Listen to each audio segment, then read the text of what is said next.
Okay mga kababayan, Chris Ulo po at welcome back po ulit dito sa ating YouTube channel. Okay, ito mga kababayan, mga kanalis, pag-usapan ho natin itong pinapakalat ho ni Amy Colaong. Amy Colaong. Amy Marcos. Ha? Basahin ho natin ito. Tunay ngang kulay itim pa rin ang kulay ng bayan. Nagluluksa, nababalutan ng pangamba at kawalan ng pag-asa. Sapagkat ang huling bantayog, ang dami naman mga pasak. ang dami mong alam, girl. Sapagkat ang huling bantayog ng pananagutan ay pinilit wasakin ng politika at kalapastanganan sa konstitusyon. Pinahirapan mo pa umintindi yung mga manonood. Pinahirapan mo pa yung mga makakakita sa sa mga post mo niyan. Pinapalalim mo pa yung Tagalog. Nag-aalala Robin Padilla ka pa eh. Alam mo naman yung mga taga-subaybay sa politika, may mga edad na eh. Paganyan-ganyan ka pa. Basahin mo natin ito. Nung kanyang official statement, yun ho, caption niya eh. Tapos ito ho yung kanyang post. Basahin natin. Sa Lunes, nakatakdang hirangin si Boying Rimulya bilang ombudsman. Tunay ngang kulay itim pa rin ang kulay ng bayan. Nagluluksa, nababalutan ng pangamba at kawalan ng pag-asa sapagkat ang huling bantayog ng pananagutan ay pinipilit wasakin ng politika at kalapastanganan ng konstitusyon. Isang sapilitang pagtatalaga ng taong hindi karapat-dapat. May mga nakabinbin na kaso at may bahid na kawalang hustisya.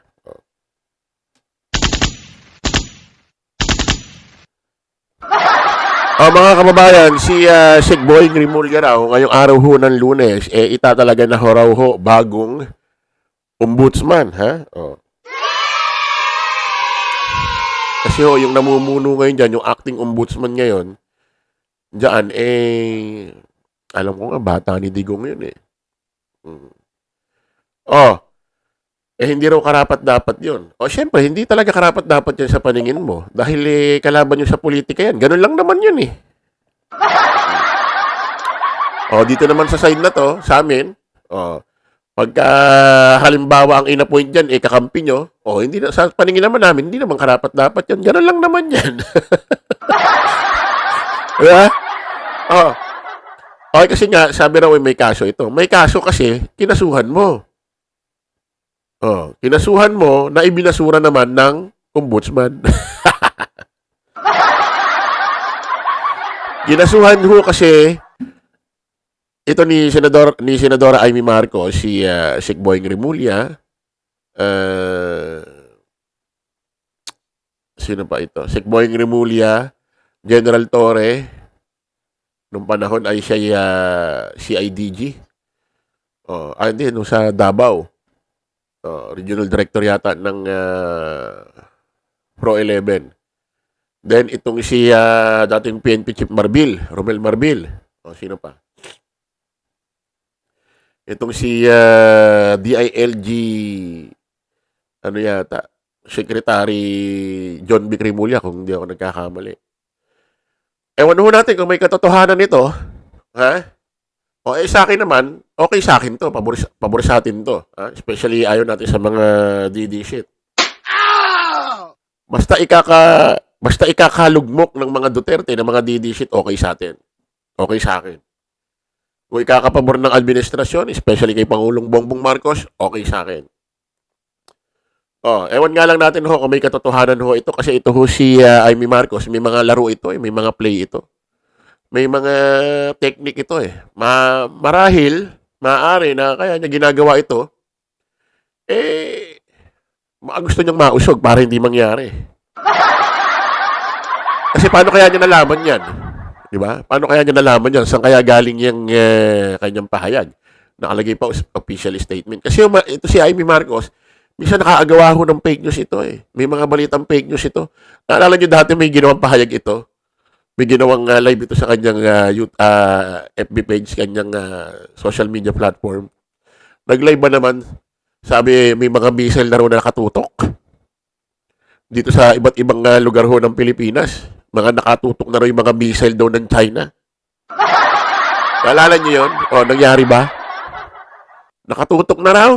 Abay, loko ano.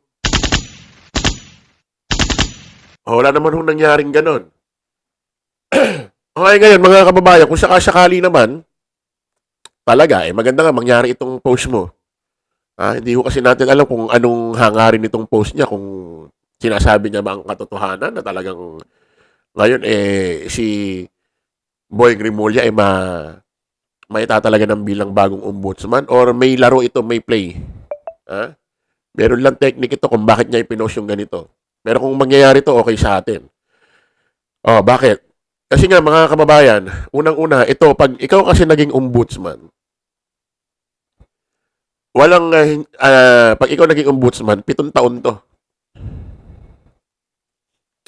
Hindi ka mapapaalis 7 taon, 7 years. 7 years at walang kapangyarihan ng presidente sa'yo. Wala.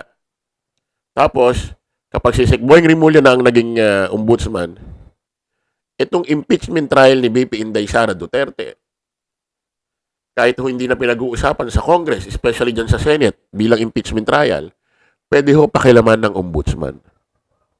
Pwede siyang kasuhan. Pwede pag-aralan ng kaso niya na hindi ginawa nung dating ombudsman na nakaupo dyan, yung matanda. Sino ba yun? Nakalimutan ko pangalan. Walang ginawa. Tapos may mga kaso pa dyan na natutulog na hindi rin pinakailaman nung matanda, hindi rin ginalaw. Sabi nga nung matandang dating ombudsman dyan, may nagbigay doon ng report sa kanila ng impeachment ni Sara. Bakit daw hindi nila re-reviewin? Pinasa sa kanila. Bakit yung mga dinadalang kaso dyan hindi nyo ginagalaw? Hindi umuusad. Tulad dito kay Hayop tuloy. Sorry po. Kay Harry Roque. May nagsampaho ng kaso dyan sa ombudsman kay Harry Roque. Way back 2022 yata yun. Land grabber yata. Basta meron. Wala, hindi umusad, hindi gumalaw. Hindi ginalaw nung matandang dating nakaupo dyan na ombudsman. Wala. Yung kay Isko Moreno, kung natatandaan nyo, may nag-rally sa pangunguna ni Atty. Topacio at pati yung mga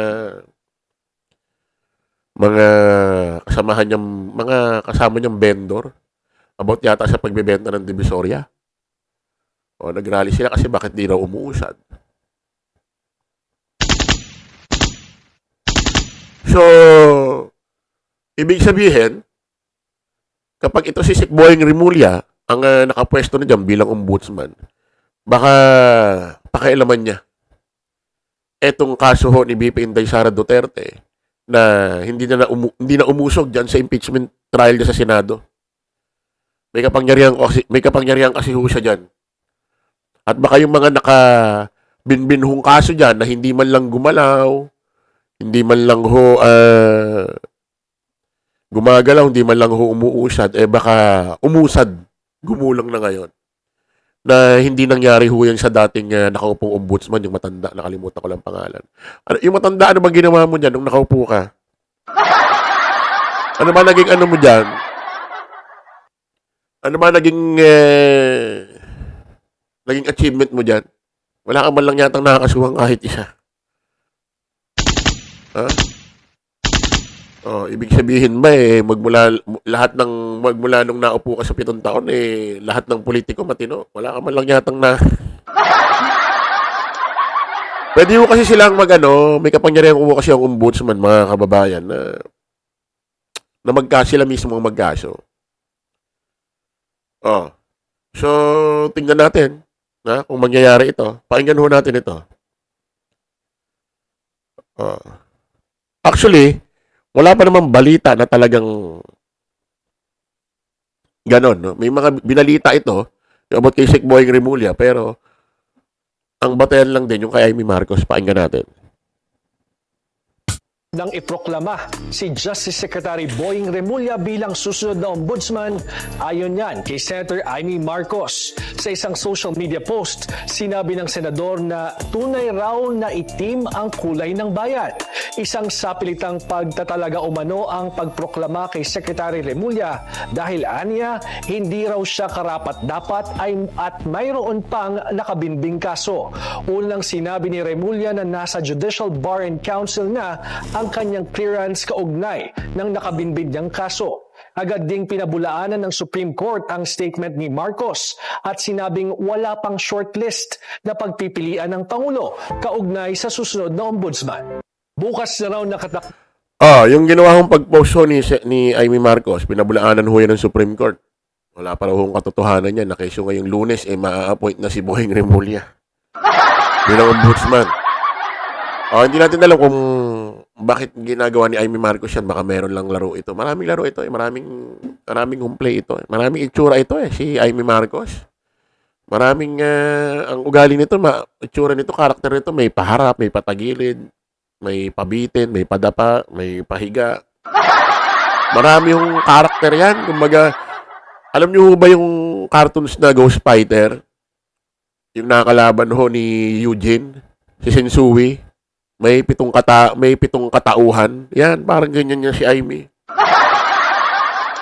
Mahirap magtiwala dyan. Okay mga kababayan, kita-kits po tayo sa panibagong vlog. Bye-bye po.